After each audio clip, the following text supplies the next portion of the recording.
We are live. Sorry, we are a theme song today. I'm in the mobile studio, unfortunately, but Josh Goodson, Hayes Permar coming at you. Brian Geitzer You're might in be your jumping in as car. well. You're in your car. You're not in a mobile studio. You're in your car. It's fine to say you're in your car and you're with poopy Wi-Fi.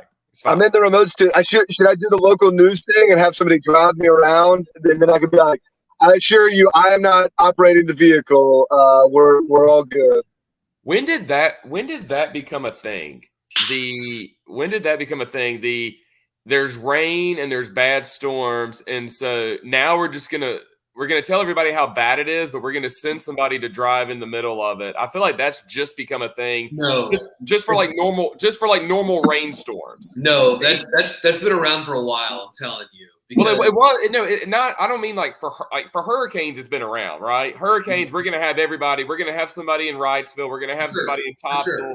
for sure. We got to have somebody out of base. Now there could be a Tuesday afternoon that there's like a 30% chance of storms, and they've got six reporters ready. I'm just, just go follow a radar. Just go follow the radar indicated stuff. I don't remember that being a thing like 5 years ago. Well, I used to, right when I first got out of college, I worked in a radio newsroom, and we had TVs in said newsroom that were running to a it can be an unnamed news station. Let's just say that it rhymed with Clay BC 11.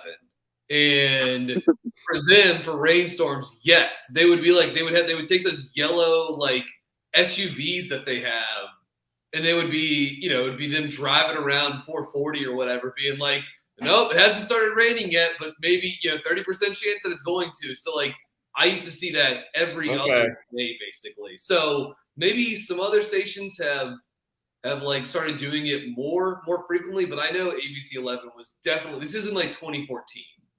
All these news agencies are running the same playbook. Like it's the same consultants telling them the same stuff. Well, and here's what the consultants tell them: moving is a good thing. They always want to be like walking, you don't just do your report like grocery prices are up. You got to be like pushing the car down there. Go inside wherever you are. Go inside wherever you are and get on a computer and let's talk so we can hear you. Yeah. And you're not doing this. I'm not going to be able to shout. I won't have an internet connection here. So, is it echoey? Is that the problem? It's cutting in and out very badly. Cutting in and out. It's echoey. It's pretty bad. Yeah. Sorry. This is the best I can do. My bad, guys. Yeah. I can cut out and let you guys talk about the Canes blowing it in Game 6 and now probably blowing it in Game 7 if you want.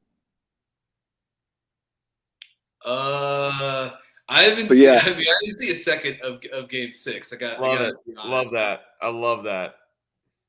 BG just not wasting time on a game in Boston. I like it.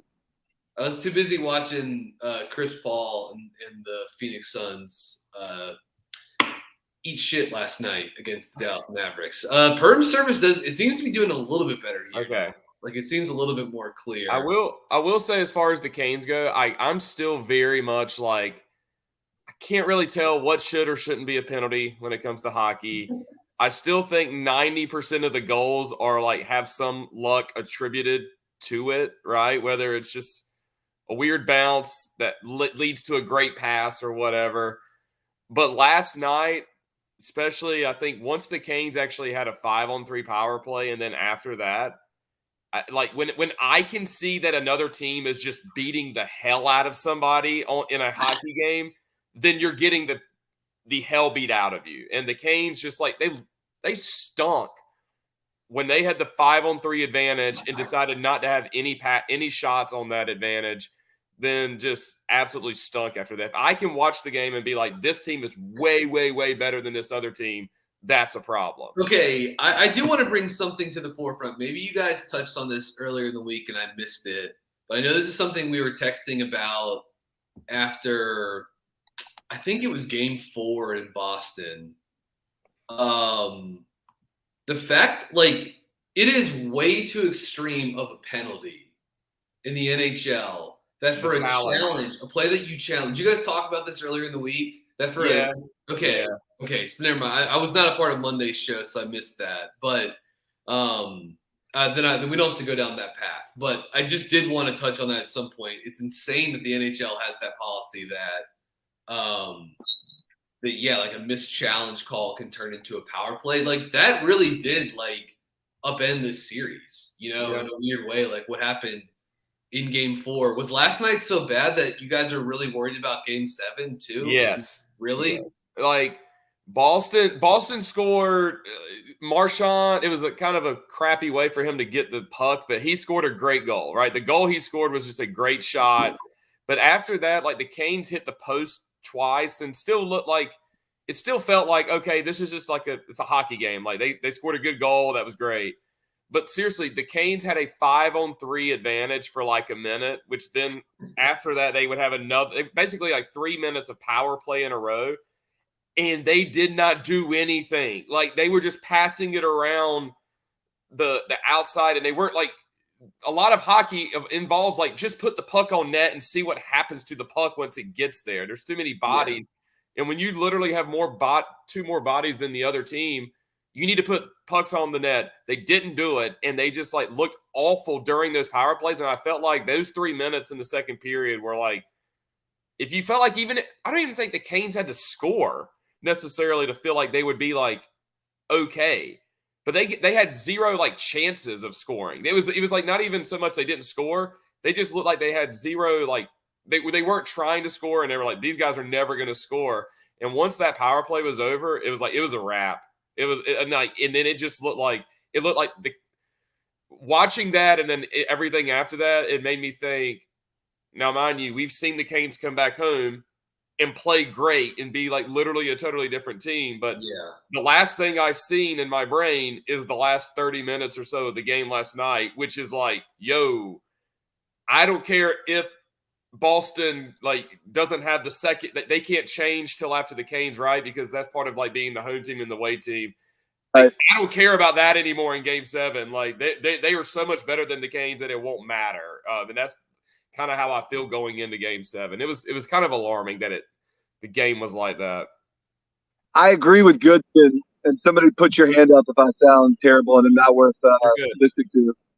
But yeah, I didn't feel bad after it was 0-0 after the first. I didn't even feel bad after the Canes got down 1-0 because it looked like they were in it. They were game. They had scored a chance. They hit the post. But yeah, when they came up totally empty on a slew of power plays in the second period, and then gave up a late goal in the second, then you got worried.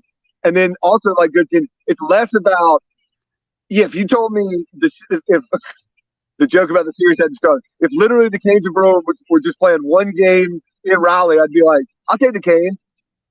But since the Canes took a 2-0 lead, they've now lost 3 out of 4, right? And yes, 3 of those 4 were in Boston. But like, it doesn't just feel like the last game. It feels like the last 4 games they've been better. I mean, they've been the worst team 3 times out. And so like, and they put themselves in a situation after being up 2-0 where now it is basically a coin flip. And so just the confidence from a fan level is way down from what was obviously after 2-0, even down from where it was after 4 games, after 2-2, Well, the other road games, we could sit here and make excuses of like, okay, with the first road game, there was the challenge, just weird stuff, like some ref stuff, whatever, and then they lost, whatever. And then the last road game, it was like, well, the Canes just Boston got under the Canes skin. Tony D was kind of, being a little, he was a little extra. That's kind of the best way I can say it. Like he was just being extra in that game, right? We can make so the whole time was like, if the Canes just literally play 5-on-5 hockey, they are the better team, and there was nothing to really say otherwise, right? Yeah. Last night though, I don't like. After those 2 power plays and not getting anything, it almost felt like it switched to like, not only is the Canes power play sucking, and that's a big important part of like hockey, right? Your special teams need to be doing well, and you need to be stopping the other team. So not only is the Canes power play sucking, Boston's power plays continues to get them goals. And then it felt like the 5-on-5 play after the Canes had those advantages was like, now that was on Boston's end too. So we don't really have like an excuse to come back with like, oh, well, Boston got under their skin again, or, oh, like there was bad goalie calls. It was like last night they just got their ass beat the last 30 minutes or so, and that's what's kind of like to me that was something I can't unsee the last 30 minutes and just say, oh well, if they just play 5-on-5 all game tomorrow, they're gonna win, because it's like, yo, like Boston now is better. It seems like Boston's better at that now too over the last 4 games. Same, I agree with Gibson on the like. They didn't even get under our skin. I wasn't even mad at any Boston player for doing annoying Boston player stuff. It was like, no, they didn't really have to do that. They just beat us.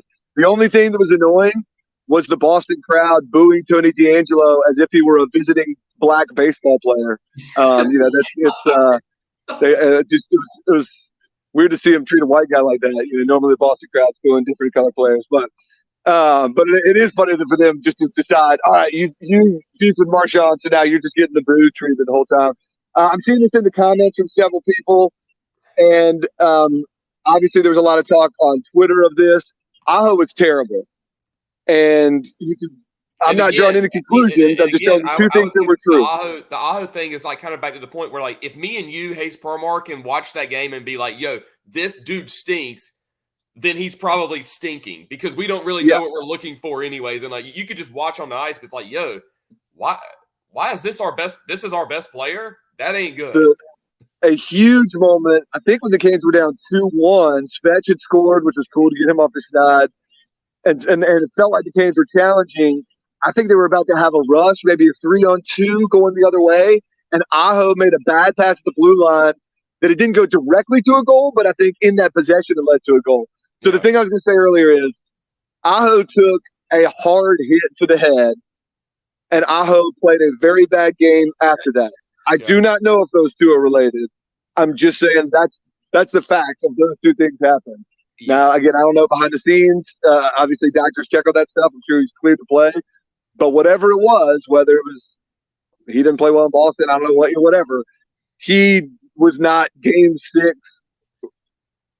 level good last night the way the game needed it to be. It'll be interesting to see what happens with that going on. JJ says it was a 4-on-2 that Aho blew up with a bad pass and ended up being a goal the other way. So it was a big moment. When was the as someone that, like, the way my rooting interest for hockey go, like Canes 1 and then just like chaos 2.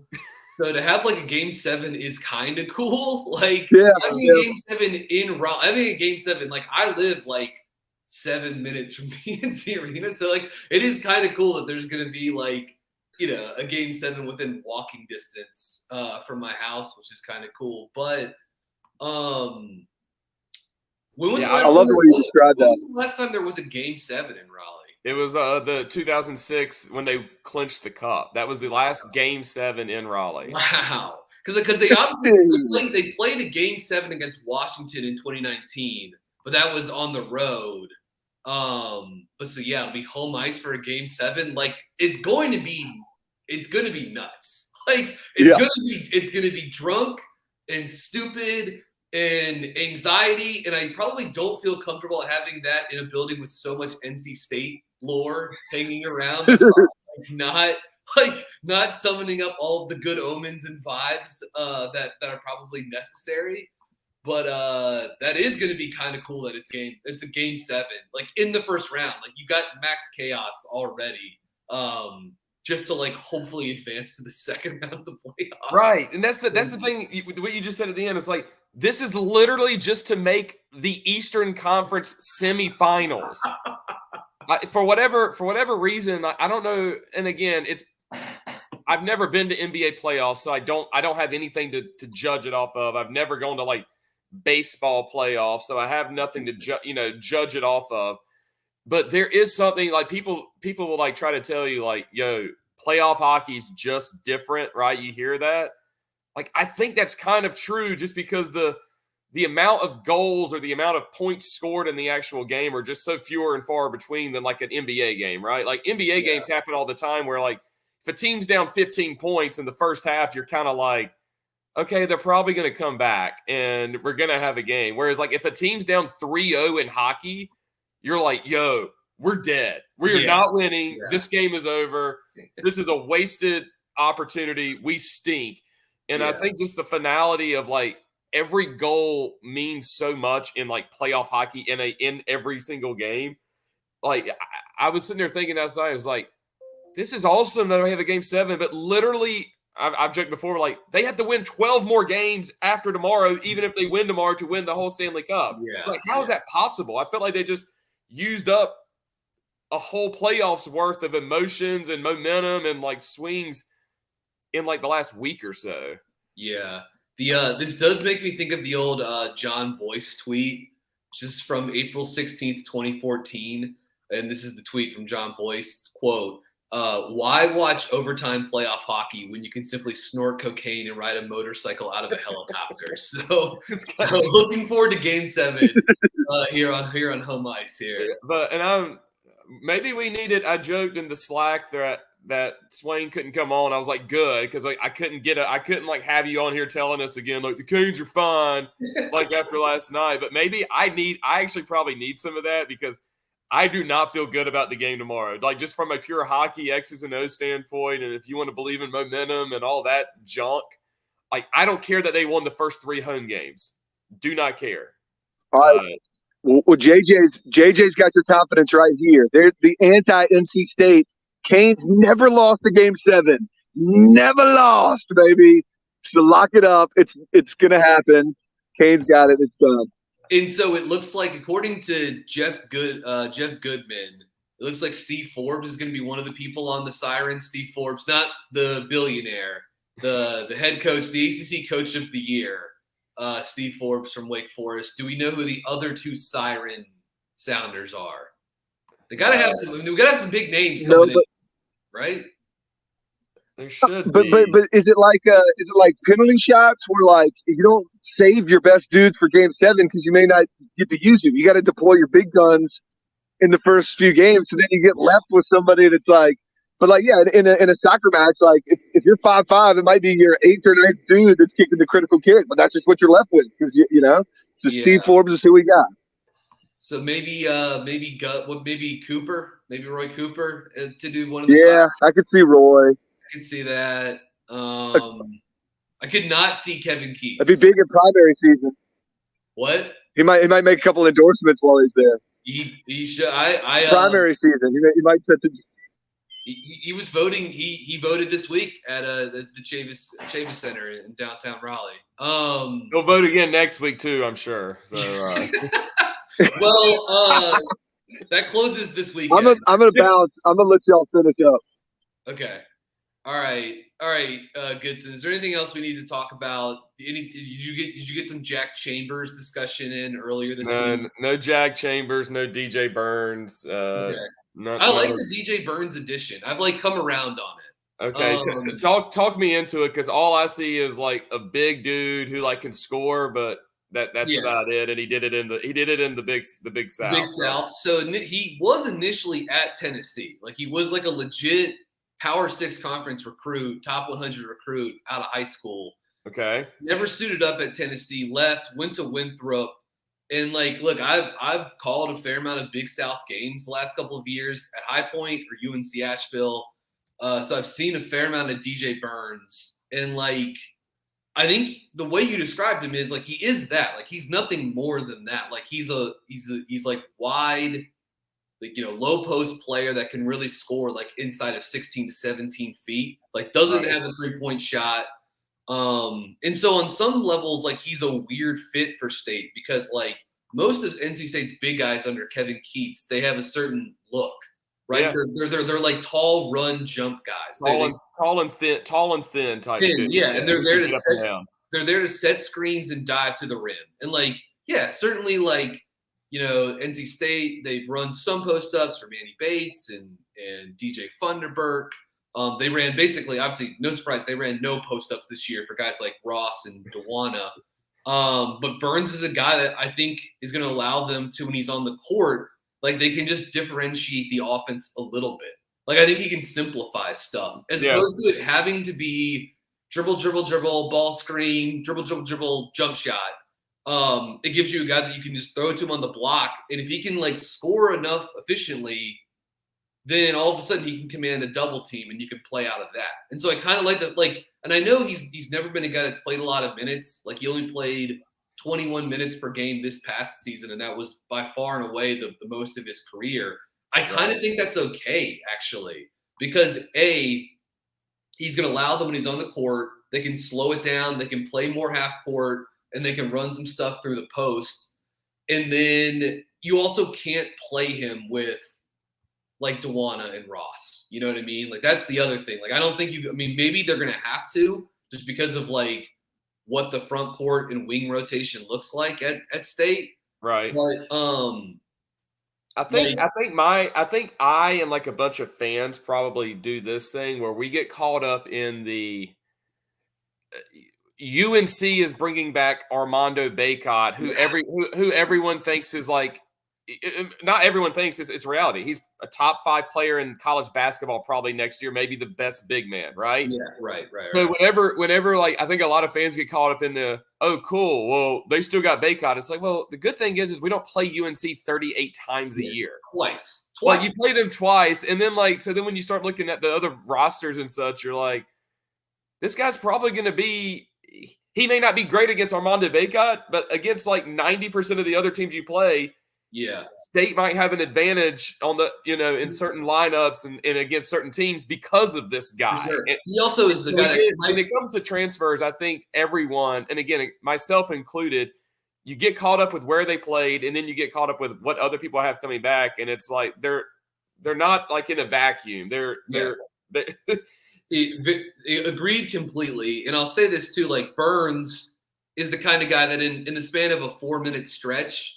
Like, say what you will about the referees or whatever, but it's the kind of player that in a 4-minute stretch could pick up 2 fouls on Armando Bacot. Do you know what I mean? Yeah. Now, more likely Armando Bacot's going to pick up 2 fouls on DJ Burns because that's just the way things work in this neck of the woods. But like Burns, because he can play with he's physical and he's strong. I mean, he weighs as much as Bacot. He can play with his back to the basket. He can operate, and he's got like some swag too. Again, like I called a High Point Winthrop game last season with Darren Vaught, and like, I mean, no one was at the game because of COVID, but Burns was, I think maybe the women's team from High Point was there, and just like DJ Burns was going off and also just like talking shit to the crowd all night. So like, he's got like a little bit of personality to him, and I just think the fact that, again, I think it's okay that he doesn't fit the mold of like the archetypal center at NC State under Kevin Keats. Again, the concerns I have with him are who do you play? Just like how are you going to divvy up these minutes? Because like any lineup that has like Burns and Ross on the court together, like there's not enough shooting. You know what I mean? Like already you're at a disadvantage. Like say what you will about Jericho Helms. Right. His ability to play the 4 and like also spread the court was like kind of big and before State the last couple of years. And before that it was Torn Dorn. So I'm a little curious to see how that works out, but I've gotten to the point now with State, which is like, if Smith comes back, if Jaquavion Smith comes back, they're going to be okay. I think. If he doesn't come back, then there's an issue. They're probably going to be pretty bad. Yeah. But I think if Smith comes back, he's like maybe the best player in the league. He gets to have the like sophomore season that like Jaden Ivey had at Purdue this year, or that Ben Mathurin had at Arizona. Where all of a sudden he goes from being like a fringe, hey, maybe you should take this guy in the first round, or who knows, to like being a surefire, like this guy's a 2023 lottery pick. You know what I mean? Right. If ever, then now I guess, look, he could also stay in the draft this year and go, be selected at a good slot too. So that's not out of the question. But I think if he's back, that plus Joyner, Pass. Again, I worry about the wing situation a little bit. Mine, other than I guess Jack Clark, the LaSalle transfer, but all of a sudden you've got a couple ball handlers and you've got a big guy in Burns that can give you some offense for play 18 to 20 minutes a game and give you 10 points per game in those windows of time, and draw fouls and can pass a little bit, so it can create some offense for others outside of that, which I kind of like that element. So I think that was a decent, like I've been pretty hard on State this offseason for what I think were justifiable reasons, but I thought the Burns edition was pretty solid. and we'll just have to see if he can hold up in terms of conditioning and if he can hold up defensively. Because like he is a below the rim, center. That is the other thing. He's Right. not as good as he is in the post. This guy does not. I mean, he had, I think, just 3 dunks last season for Winthrop, so he very much is a below the rim player. But I think it was a nice little pickup for the Wolfpack. So I hope people enjoyed a little bit of basketball talk here. So Goodson, anything you want to add before we send it out for the weekend? No, not feeling good about the Canes tomorrow. All we have left here in the triangle is Devin Leary. Yeah, that's true. That's true. And Jack Chambers now too. We also have Jack Chambers. Yeah. Jack Chambers. We have 113 days for state. That's like that seems just too low of a number. Yeah. But yeah, I guess that's like we are less than 4 months. Yeah, halfway through May, and September is right around the corner. We'll be back Monday to do a Canes postmortem. Have a funeral. We'll bring covered dishes. It'll be a sad day. All right. See. Everyone have a good weekend. Yeah, Goodson, enjoy hockey and hoops over the weekend here.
have to. I'm gonna be in my cave if anybody